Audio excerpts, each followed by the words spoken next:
Hello, America, and welcome back to another episode of To Hear Me Tell It, the life and times of Jerry Daniels. When you've had your daily dose of today's craziness, dealing with all them Karens out there, ride shotgun with old JD as he goes back and recounts the life and times of growing up in the South during the 60s and 70s. I believe we were called baby boomers. Stories that you will say, yep, I done that, but I ain't gonna tell my kids, and I ain't never told my spouse. But whatever the truth be, it will be this, to hear me tell it. Well, hello, folks. I would say welcome to another episode, but there's been quite a lag. Yeah, I took some time off. So, sabbatical, I guess, whatever the word is. Not sure. Maybe I just made that up. But I took some time off, and I apologize, I guess is the word, because there's a lot of good folks out there that it sent me text messages and emails and stuff. Christy Dunn, Mike Posey, Joe Stika, Mike Snyder, Al Reeder, to name a few. It's that time of the year, y'all. Get it. Asking, Jerry, where the hell have you been? I said, well, I've been busy. And I have, because I was trying to help some good friends of mine, and they called me and asked me if I would be a project manager for a new software installation at their business, and I have been helping them, and it was huge, to say the least. And I'm proud of the leadership, and I'm proud of the folks that were there to embrace the change, because there's a lot of damn change. But changing over a point-of-sale software system with a bunch of old folks that got set in their ways using something for the past 10 years. And all of a sudden you're going to go, we're going to change everything about everything we do. So everything from the software, the hardware, the applications, the processes, the checks and balances. It was, and not to mention that, thousands and thousands of pieces of inventory have got to be organized and sorted and recategorized, and what comes over from one system comes over to the other system, don't necessarily look the same. So it was a heck of a thing, and we're almost done. So anyway, all that said and done, here it is. And I used to have a calendar over there, but I don't have a 2026 calendar. If y'all want to send me one, I'll take it. But I don't have a 2026 calendar because it used to hang right there, and it's gone because it was 2025 calendar. So I would look over there and go, oh, the day is, but I'll pull out my damn phone because the day is the 21st of January. 21st of January. And I don't think I've done a podcast or a YouTube video. I bet it's been at least a month. So I got a lot of catching up to do. Not that my life's that damn exciting that y'all need to follow on this catch up. But it has truly been a while, and I'm sorry. Maybe I won't let it happen again. I don't know. Because I was like retired, and then I've been really busy. All right. So that said, and hopefully less than 30 minutes, which I'm never there, I need to share a lot. First of all, I'm going to ask y'all to keep praying for Mike Posey. He tells me about some of the things that he experiences and feels, and I can't fully, I guess, 100% understand it because I'm not in his position. But his life has been altered and changed by events of, having 2 strokes. And he's still upbeat, and he's staying with it. And I applaud you, Mike, and don't ever lose the faith, brother, in the power of Christ, our Lord and Savior. But I pray for you, brother. I do. I pray for you. And I pray for your strength. I pray for your,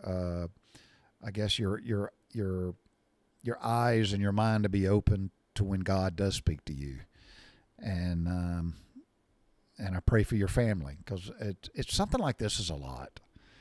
So it's part of life. It's not the part we want. Hell, I may get it. I don't know. I may be there one day. I don't know, but trials and tribulations, ebbs and flows. I'm praying for you, brother. That's all. I don't know what else to do to say. I'm praying for you. And you stick with it. And keep the text coming. Mike texts me almost every day. So, Mike, I'm gonna tell you right now, you text some funny stuff, man, and it's relevant too. Everything you text me is relevant. I guess it snowed a couple of days ago in Taylor County, and Mike sent me a text, and all he said was, "It's snowing outside, and I can't go out and play." And he said something about outside with a cane in the snow equals another trip to the ER. I'm like, hey, you know what? He's upbeat, and I love it. So keep it going, brother. All right. Update on the chicken. Actually, you know what? The chickens are doing well. Y'all know I have 12 chickens, 12 laying hens. I ain't got no rooster. And I told you they all got names. I can name them Mo, Larry, and Curly. But I call like Curly Mo, or no, I mean Curly May, and then I got Larry Lou, and then I got, so that's Mo, Larry, and then Curly May.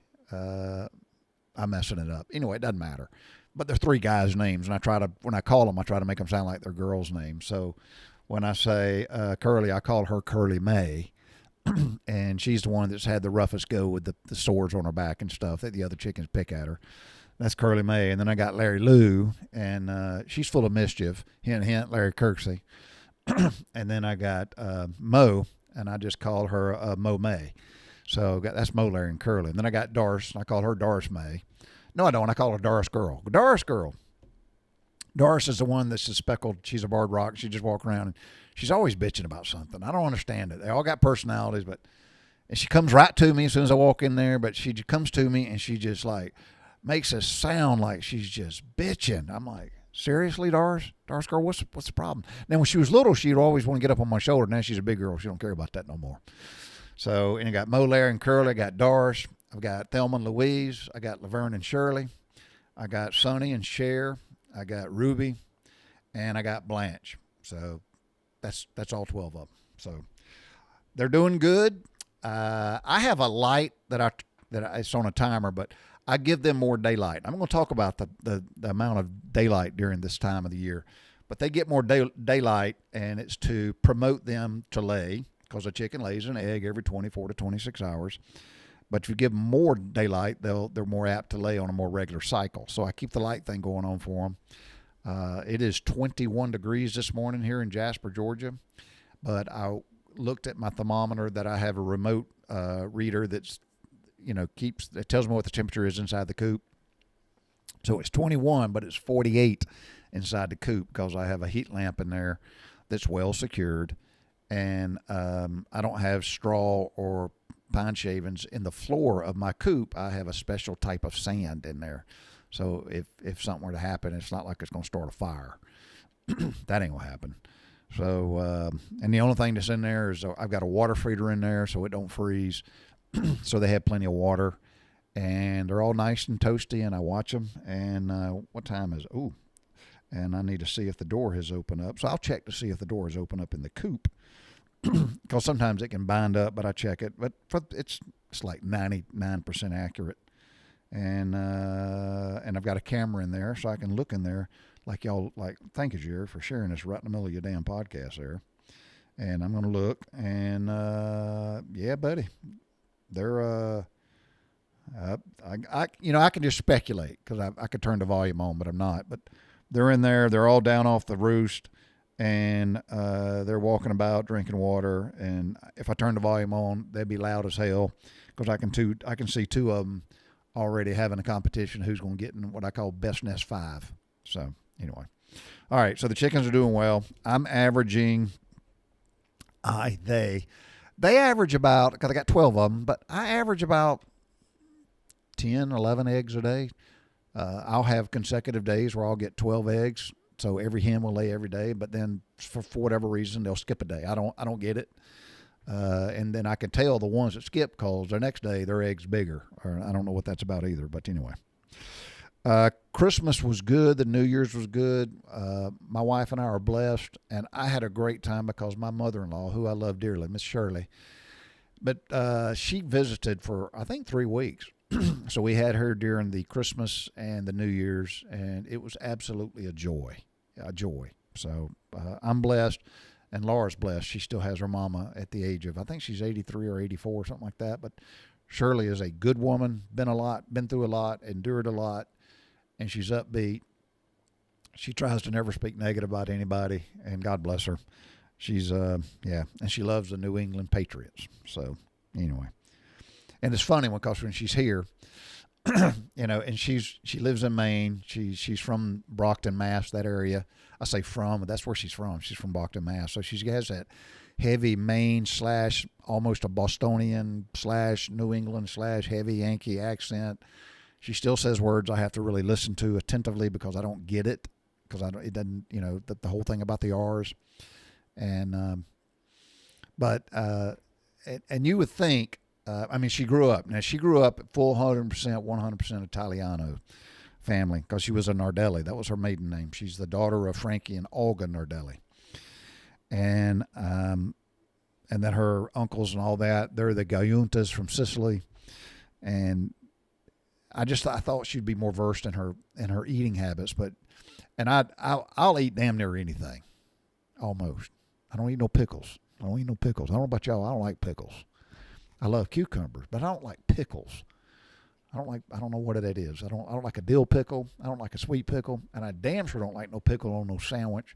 And don't put pickles in potato salad, chicken salad, whatever. Don't put pickles in that stuff. So I like relish, but I don't like pickles.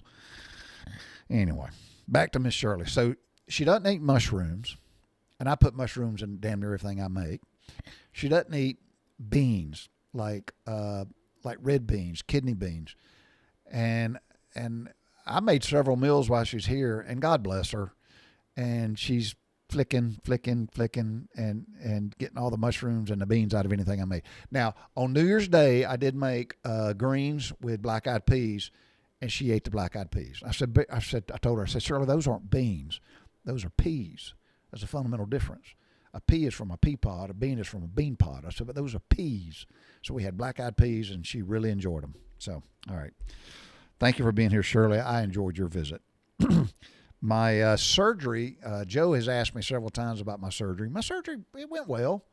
Got over it. I thought I had messed up something, but I had to back off because I picked up something heavy. I thought, ooh, I shouldn't do that. So it appears to work. I don't have my cousin Lamar sticking his thing out of my belly button anymore, so that's all gone. And a podcast is not a podcast without me bitching or complaining about something. So I get an email from my credit union, the Navy Federal Credit Union, which I love, by the way. Put a plug in, Navy Federal Credit Union. Yay. But I get one, and it's about, you can click on this link and go here, and you can log onto your website or go to the app, and you get to watch a video tailored just for you about the reassessment of your mortgage escrow account.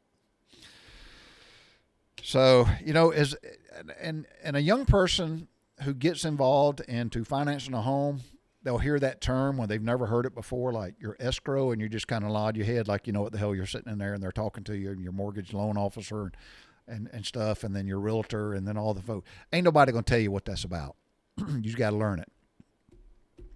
But here's what I watched a little video about my tailored visual experience regarding the reassessment of your escrow account, overages and shortages.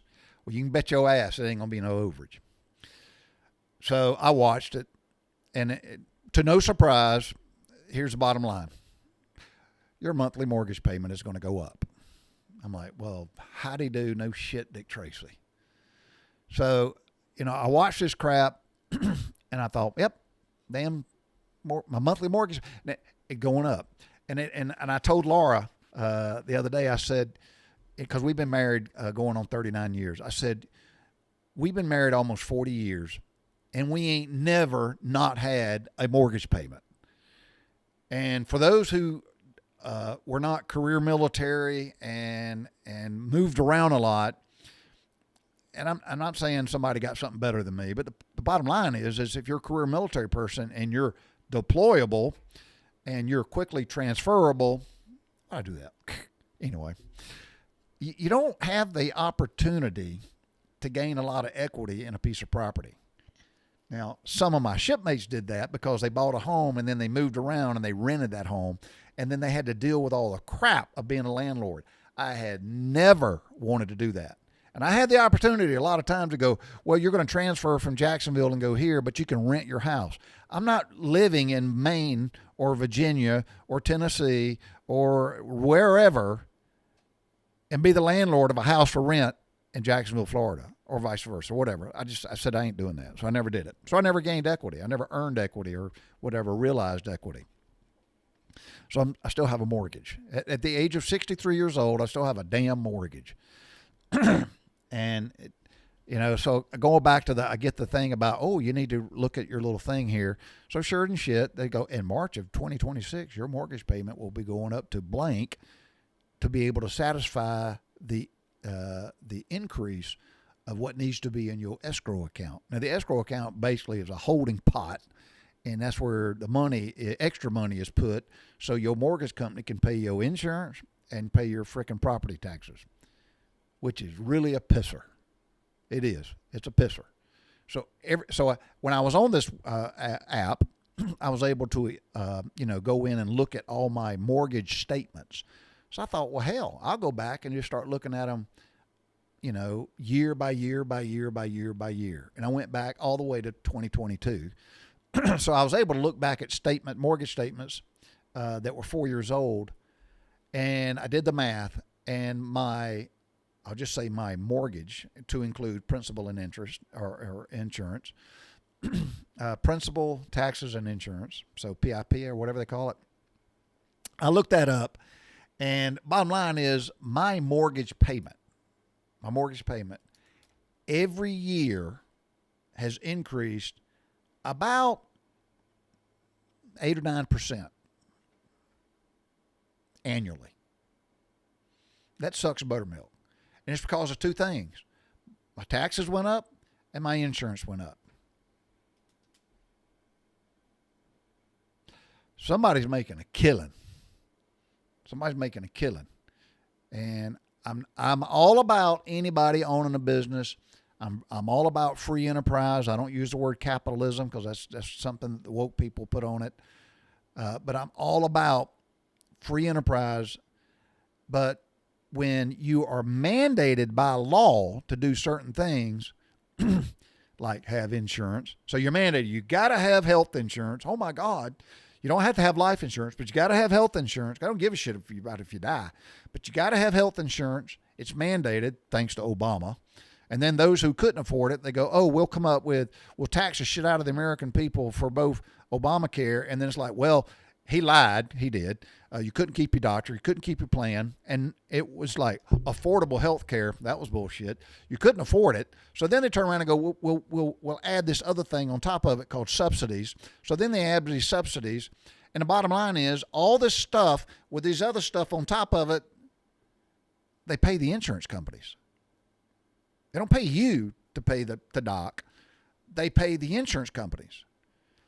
And their earnings, if you will, is over the top. And then you turn around and look like, well, what politicians have interest and stock in these insurance companies? A damn lot of them, mostly Democrats. It's a racket. So I done got off. This was not on my list to talk about. Well, I'm pissed off already. But my damn mortgage went up because of insurance and taxes. All right, let me get off that high horse. So I'm already at 18 minutes, and I want to talk about something. And I've tried to do a little bit of research. Y'all, I'm sorry about that rant. I apologize.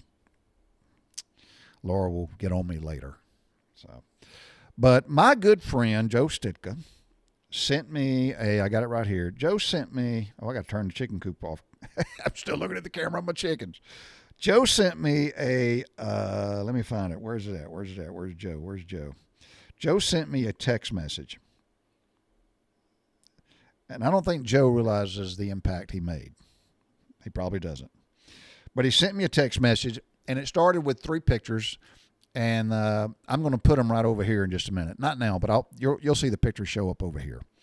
But Joe sent me this text message, and I'm going to quote him. He says, I stopped by to see the cemetery and the graves of my wife's parents at the Georgia National Cemetery in Canton, Georgia. It's always a somber moment when visiting. Wreaths Across America and volunteers placed wreaths on every grave this past Saturday. And he sent this on December the 17th. So, and I don't have my calendar, so I can't tell you what's going on about that. But anyway, he says, I do hope you're recovering well from surgery.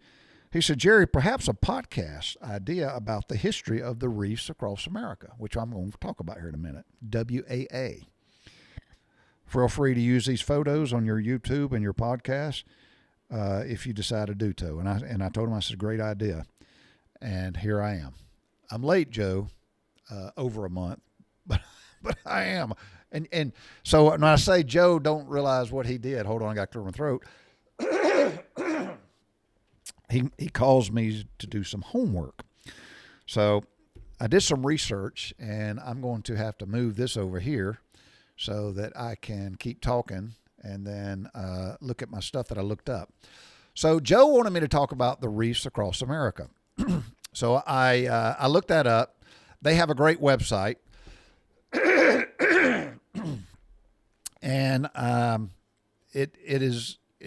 it's called WAA. And y'all can Google it. You can look up wreathsacrossamerica.org.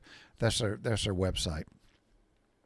And they are responsible for the collection and the distribution and the laying in honor of wreaths across all of the veterans' headstones and burial sites all throughout the country, and I think even overseas as well. So they do that. And it's a great cause. They have on their website, you can, go there and you can sponsor a wreath. You can volunteer. You can invite people to join. You can read all about that and whatnot. And you can subscribe to their newsletter as well. So I think it's pretty cool. Pretty cool. So, and they disclose, because they're a 501c3, they disclose all their financials and stuff on there as well. So I think that's pretty cool. And Laura and I visited the National Cemetery up in Chattanooga over a holiday period, and we saw that. And it's just like Joe said, it's very sombering, and it gave me both a somber feeling but a good feeling.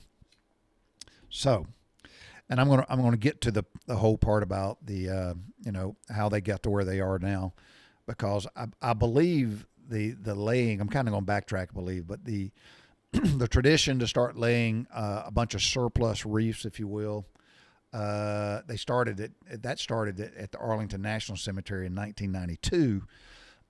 And then the founder, a guy named Ken Worcester, if I say that right, Ken Worcester, he was the founder of the WAA, the Wreaths Across America. And he did that, and it went nationwide in 2007. So that's how all that started. But during my research, I started just learning about where did all that come from? Why do we have wreaths that hang on doors, and why do we do that? On cemeteries, and I know other nations do it as well. They'll put wreaths on things, and then they'll in Hawaii, they'll throw it out in the water above the battleship there, the Arizona, and they'll throw it out there, but it's a wreath. So I'm going to do a little reading, and I try not to do too much reading, but anyway, it is what it is. So wreath, got to say it right. Wreath laying as ancient roots symbolizing life, honor, and eternity, from Greek laurel crowns from victors to Roman tributes for the dead, evolving through pagan winter. This is a word. Solstice, rituals, and Christian Advent wreaths. Yep. So, of course, just me reading that right there required I went back and looked and why did the Roman emperors wear the laurel wreaths on their heads? And it goes back to that. But it became deeply tied to military commemoration after the Civil War, formalized by Memorial Day, and significantly expanded to modern initiatives like the Wreaths Across America, which places millions of wreaths on the veterans' graves to remember, honor, and teach respect for sacrifice. And I like that part right there. So the WMA has a charter. The WAA, Wreaths Across America, they do this for many reasons, but they do. It's done in remembrance to honor and to teach, I guess, our younger generation and the ignorant generation about the importance and the value of sacrifice.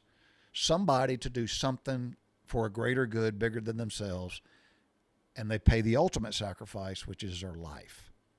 So that's what we have Memorial Day for. We have Veterans Day, we have Armed Forces Day, but we have Memorial Day to do that as well. All right, so let's talk about a little ancient origins and the symbolisms of the wreath. It says ancient, and this is just, AI now, but anyway, ancient Greece and Rome. Ancient Greece and Rome. Wreaths of laurel, olive, and oak honored warriors, poets, and athletes, symbolizing bravery, triumph, and divinity.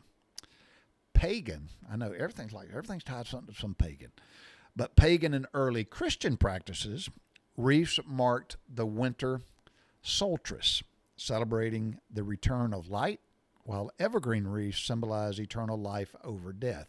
So when I got to this word solstice, spelled Solstrice, I'm sorry, no R in there. Solstice, Solstice, solstice. I didn't know what that. I didn't know what it meant. And when I see words and I read stuff and I go, well, I don't know what that means, then I have to look it up. So, solstice is basically we have a winter solstice and a summer solstice. And I'm not reading. I'm just doing this off memory. But the word, my brother's calling me. Let me go to voicemail. I'll send him a message. Hold on. Sorry, I can't talk right now. I'll send him a message. All right. So if he calls back, I'll have to just pause, which I don't want to do. Just pause because I don't know how to get back over the pause. That's pretty bad, ain't it? But the word sol means sun, and tris means, I think it means light. No, time. I done forgot already. Dadgummit. Solstice, I'm looking up here and I don't see it. But anyway, I know sol is the Greek Latin word for sun. But there's a winter solstice and there's a summer solstice. And I started doing research. And basically, in layman's term, it's the longest period of time of sunlight. It's the longest, we just say daylight hours. It is a period on the calendar where we have the greatest amount of sunlight.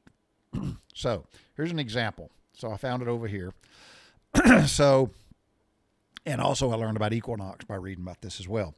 So the longest day of the year for us that are in the Eastern time zone, and this is just, on the longitudinal line of intersects New York City. So Atlanta may be a little bit, it's going to be just slightly different, but not much. So every year, and for the entire globe, it takes place at two times. It's around June the 20th and the 21st, and then it's around December the 20th or the 21st. Give or take a day, so it doesn't matter. So 6/21 or 12/21, somewhere around there. That's when it happens. So like the longest day of the year for the Eastern EST for us will be somewhere between June the 18th and June the 22nd.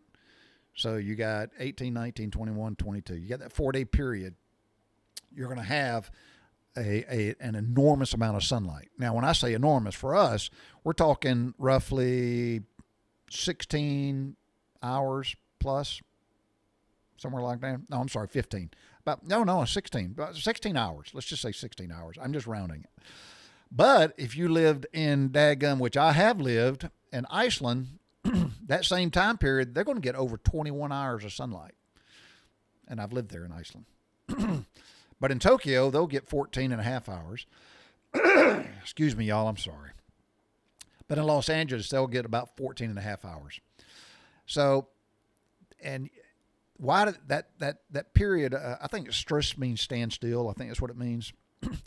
But solstice is a briefly almost like a 48 to 72 hour period where the folks who measure the position of the sun relative to, I guess, the equinox, but it's almost minuscule. And from one day, 24-hour period, to the other day, when they measure it, it appears that it hasn't moved. When I say it hasn't moved, it's as if, I'm trying to find something, if here's the sun, let me back up. So if here's the sun, here's the sun, and that's not a good thing. Oh, I'll use this. So here's the sun, and here's the earth, and we know that the earth rotates around the sun. We know that.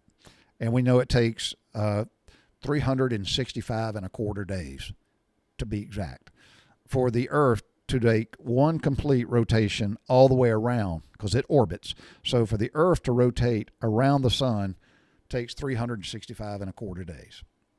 But we also know that when the earth is orbiting the sun, we also know that the earth is rotating on an axis. And this is a USB plug. I'm sorry. I suck at this, right? That's okay. So the earth, which is rotating around the sun, the earth is orbiting the sun. The earth is also rotating on its axis, and it takes approximately right at 24 hours for that to happen, to make one complete rotation. But the earth, when I say its axis, isn't just like this. It's kind of like that. It's tilted. And what happens is as the earth is moving now, and I used to think that the earth did this. I used to think that the earth is doing it, that it pivots. Well, it doesn't. It's just that the true magnetic North Pole is not straight up and down. It's like this. And then as it, if this right here is if my finger is the sun, then as it's here, if you figure the equator's here, if it's here, then by the time it gets over here, now it's different. It's in a different position. The true north is at a different relative position than the sun. So as it's rotating and it gets right about here, and around June the 18th to the 22nd, and during that 24-hour period that it's made one complete rotation, it hasn't moved enough where it almost doesn't look like that the earth has moved any around its orbit. So that's the reason we have a long day. And that solstice, if you will, happens every June 20-something and every December 20-something. That's when it happens. Now, there's I call it my cliff that used to be in the TV show Cheers. It's just useless information that will provide you nothing. But I say, Joe Stika, you impacted me, because when I read stuff and I see words I don't know, I have to go look, and I'm motivated to go, well, I don't know what that means. So here I was reading, and I'll go back to where I was, but I'm reading this word solstice, and I'm like, what does that mean? So pagan and early Christian practices, wreaths marked winter solstice, celebrating the return of light. Oh. All right. So there we go. So in June is going to be really a long time, where in December we don't have much. So it's either a lot of daylight or the shortest day of the year. All right. So December being the shortest, June being the longest. All right. So evolution into modern commemorations. Civil War era, the practice of placing wreaths, often evergreen, on soldiers' graves grew, becoming basically a public acknowledgement, if you will, of the sacrifices and the grief, linking the concept of eternal life. Now, we use the ring as a symbol of eternalism because it's circle, it's not broken. A wreath is a circle, it's not broken. Evergreen meaning just that. Evergreen, it's ever life, it's good, and whatnot. So Memorial Day, it says Decoration Day. I've never called it Decoration Day. Memorial Day, wreath laying became institutionalized on this day in the late 19th century, central to honoring our fallen soldiers. That's what I said earlier about Memorial Day is not Veterans Day, and Veterans Day ain't Armed Forces Day. So, and I had a pastor I don't think he took issue with it. I just don't think he didn't know any better. But on Memorial Day, he wanted all veterans to stand up and everybody clap in the church. And I thought, we're the ones who didn't get killed. Let's don't clap and praise or honor us. Today is to honor those who fell. So Memorial Day is for the veterans who have fallen. Those who served, gave their life, and whatnot. And I'm not, I don't want anybody to do anything for me on Memorial Day, even after I'm dead and gone, because I'm a veteran, and that's fine. But I didn't pay the ultimate sacrifice during service. I guess that's what I'm trying to say. There are those who died while serving. I'm not going to die having served my country in the military. That I'm already retired. It ain't happening.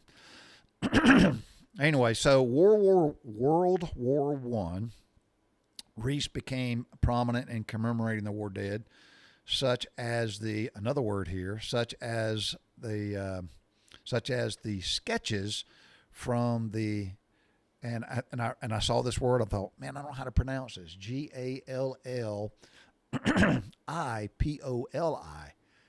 and it's called Gillespie battlefield. Anyway, solidifying their role in remembrance. And then fast forward all the way to the origins of 1992, and I told y'all earlier the tradition began laying surplus wreaths, started in Arlington in 92, and then Mr. Ken Worcester. It's like saying Worcestershire sauce or Worcester, Mass. But Ken Worcester founded the Wreaths Across America organization in 2007, and now it has just exploded and took off. So all that said and done, I said I was going to, over here, I was going to put the pictures of the wreaths. So here's the wreaths that Joe sent me when his visit, and he sent me this on the 17th of December last year, 2025. So, more impactful, Joe, more impactful. So, Laura and I, for years, have said, I'm already at 36 minutes. I'm sorry, y'all. Laura and I have said for years we were going to be cremated. And we felt that way for many, many, many, many years. But we have now, I don't know if the word's reconsidered, but we have revisited this, and our thoughts and our ideas and philosophies about this have changed. And we're not going to be cremated. We're not going to do that. We're going to be laid to rest. And I'm not going to get into the philosophical ideas as to why, but we're not going to do the cremation thing. It's called personal choice. And we have the God-given right, but we have the freedom and the liberty to change our mind. So we changed our minds. We ain't going to do it. And then Joe sent me these pictures, and I got to thinking, and here's the reality of it is, y'all, here's the reality of it is. My mom and daddy are laid to rest in Butler, Georgia. I don't live there. My brother don't live there. And my sister don't live there. And my grandmama and granddaddy, both of them are laid to rest in Bleckley County. And the last time I was in Bleckley County was at my Uncle Bobby's funeral. And I recognized the cemetery where I was, and I drove over to look at my grandmama and granddaddy's burial site. That was the first time I'd been there, and I know in over 20 years. And I don't say this with any sense of pride, but I'll probably never go back. Maybe. But I won't go back just to look at, I'm not going to go back just to look at it. I may visit that cemetery again for another funeral in my lifetime, but I won't go back to look at. And if I'm there again, I'll go by and look. And when I go to Butler, which is rare now, but when I go to Butler, I go by Mom and Daddy's grave, and I look where Mom and Daddy is buried, and I look for my buddy Dwayne Tonton. I always go by and say hello to Dwayne. And do I say hello? I do. I go, hey buddy, just want to stop by and tell you hello. I loved you like a brother. I miss you still, and I wish God would not have taken you so early from us. So I do that. But the reality of it is where me and Laura are laid to rest, my kids ain't going to come and look at it a lot, and my grandkids damn sure ain't going to do it. They're not. So Joe sent me these pictures that you've already seen, and it inspired me because I heard somebody else talking about the Georgia National Cemetery there in Canton, Georgia. I went to their website. Joe, thank you. I did this. I went to their website, and I filled out all the applications, sent the documents, meaning my DD-214 and whatnot, and I got approved, and I got me a spot reserved at the Georgia National Cemetery. And that's where I will be laid to rest. I'll just get a white headstone like you've seen in them pictures and be just a guy in the line with all of his comrades and his shipmates who served as well. My wife, who's a Navy veteran, will be next to me. So we got us a spot next to each other.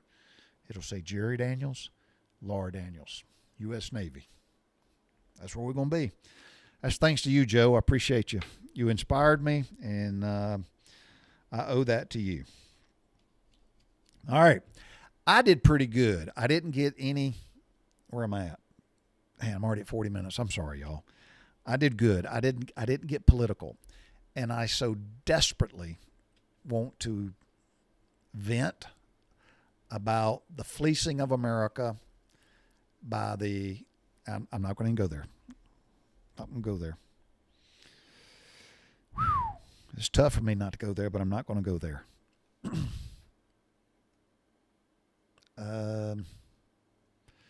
God is good. God is great. And I am humbly blessed. I'm going to leave it at that. All right, y'all. That's all I got. Christy, I'm going to talk about what you asked me to talk about, how I met my bride. I'm going to talk about that, and I'm probably going to do it next week. So hang tight with me there. I hope everybody had a Merry Christmas and a safe New Year. And I appreciate y'all listening. So, Joe, thank you. Christy, thank you. Mike Snyder, man, you got a big ass damn house. Mike Snyder, as my buddy Stuart O'Hearn would say, you can't hide money. Mike, I will ask you this: you have built this mansion down there in the flat land of Florida. You got you a nice spread, brother, and congratulations. You deserve it. But I want to know where your shop and where your garage is, because I don't see that. And is that going to be a detached thing that's going to come later? I'll come see you if you get a shop and a garage. I ain't come to see you if you ain't got nothing but a damn house, because we ain't going to sit in the house all day. I want to be in the garage doing something. So, all right, that's it. God bless y'all. Let me get my thing over here so I know to hit the stop button. Y'all have a blessed day. I already said that once. Mike Coker, I don't need to hear from you anymore, but I'm still going to say it. Bicycle.